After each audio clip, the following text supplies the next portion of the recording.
Ready for doom. I know why, but I can't deny there seems to be a certain tone going round, of what is to come and the horrors that await us all in the future. As if Pinhead himself is holding the door to all of the torturous horror available, whispering, "I have such sights to show you," herding you in while issuing tickets at a rather costly price. It will only cost your soul. It seems inevitable now, apparently, that we are steered towards even bigger doom and disaster, primed, prepped and ready for it mentally, and some perhaps physically if we are led to believe there is a generation of preppers out there. But why is that?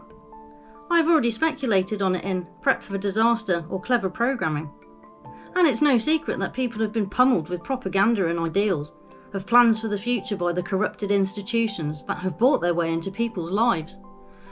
I can't help thinking that the ready for doom attitude really does help their cause, because then we may think that there is no other path, or forget that we are capable of making new ones, on our own. We do not need it to be neatly laid out for us, and if it's not yet clear, we don't need a gardener to find it and uncover it. People are more useful than they realise sometimes, and don't always understand their abilities and role in where we are. Instead, sitting back and allowing the feeding tube to be put in, and the TV to be put on to keep their eyes busy, while the mind slowly dies, leaving the body and making it available for the captains of industry to harvest you. Imagine the couch potato vision we were given back in the day.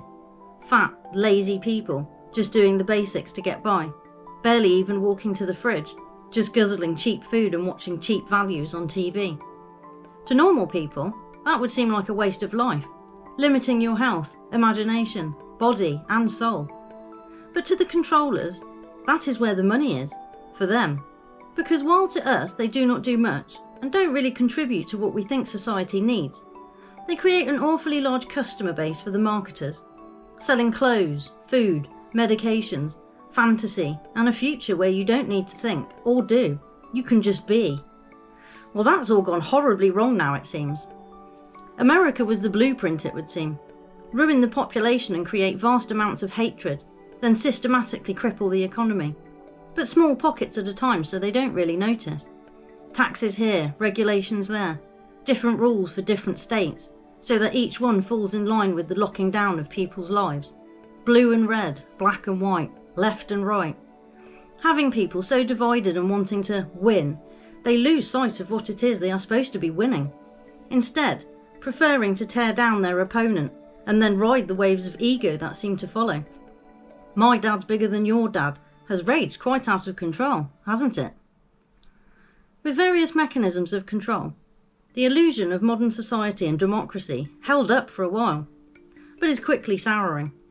Dysfunction and corruption are firmly leading the way now, yet it is being portrayed as an innovation for the future, but seems more like a fantasy dystopian storyboard on the surface, sort of reminding me of the series Lost, where it seems to have so much promise at first, a great idea executed well. Then as time went on, it started to become haphazard and somewhat fall apart, losing itself in its own ridiculousness. And that's why it seems to me that although it would appear the vast net to capture the world is in place, I suspect that is only how it appears, and great effort is put in to maintain that appearance. Same with the doom and gloom mantra. Worse is coming, expect more carnage, disaster is round the corner, etc. That constant stream of foreboding conditioning being repeated, recycled, and reused depending on their next project.